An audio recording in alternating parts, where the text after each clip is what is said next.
Hi friends, எல்லோரும் எப்படி இருக்கீங்க? இப்போ நம்ம என்ன பார்க்க போகிறோம் அப்படின்னா, அரிசி மாவு புட்டு எப்படி செய்கிறதுன்னு பார்க்கலாம். இந்த மாதிரி அரிசி மாவு ஒரு 2 கப் அளவுக்கு எடுத்துக்கோங்க. இதில் கொஞ்சமாக உப்பு போட்டுக்கணும்.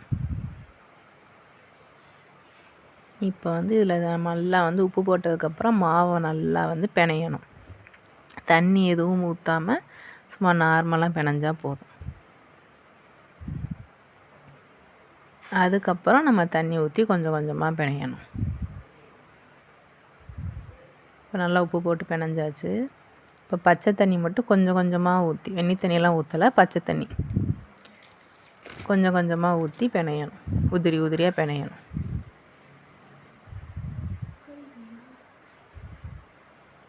புட்டு நல்லா சாஃப்டாக உதிரி உதிரியாக நல்லாயிருக்கும். டேஸ்ட்டு சூப்பராக இருக்கும்.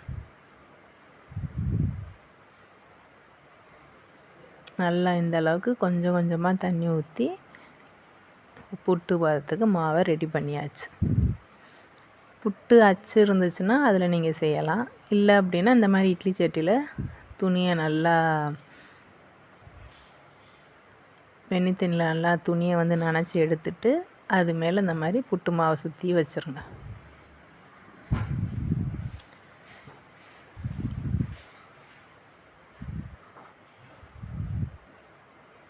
இப்போ மூடி போட்டு வச்சிடலாம்.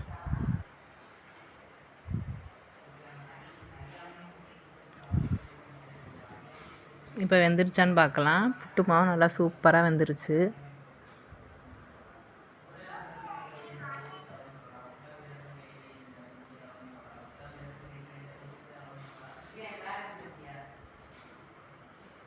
இப்போ இதில் கொஞ்சம் ஜீனி, நல்லெண்ணெய் வேணும்னா நல்லெண்ணெய் ஊற்றிக்கலாம், நெய் வேணும்னா நெய் ஊற்றிக்கலாம். அது உங்களுடைய டேஸ்ட்டு பொறுத்து. இனிப்பு உங்களுக்கு தேவைக்கு எப்படியோ அது மாதிரி நீங்கள் பார்த்து போட்டுக்கோங்க. திரிய வச்சுருக்க தேங்காய், ஏலக்காய் வேணும்னாலும் நச்சு போட்டுக்கலாம், கொஞ்சமாக நெய். இப்போ இது புட்டு நல்லா சூடாக இருக்குது, அதனால் கரண்டியை வச்சு நம்ம நல்லா கிண்டிக்கலாம்.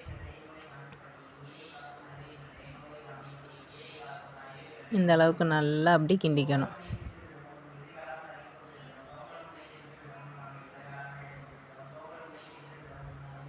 அந்த ஜீனி, நெய், தேங்காய் எல்லாமே நல்லா மிக்ஸ் ஆகி சாப்பிட டேஸ்ட்டு வேறு லெவலில் இருக்கும்.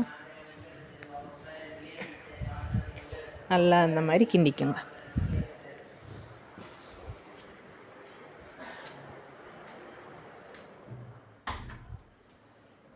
அப்போல்லாம் சின்ன பிள்ளைகள் இந்த மாதிரி தான் ஒரு அச்சு மாதிரி வச்சு விளாடுறது.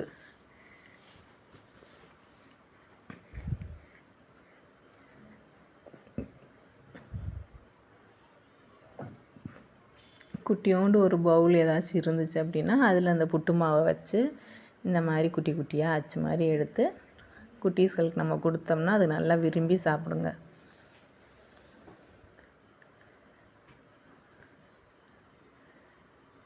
நம்மளுடைய சூப்பரான புட்டு ரெடி.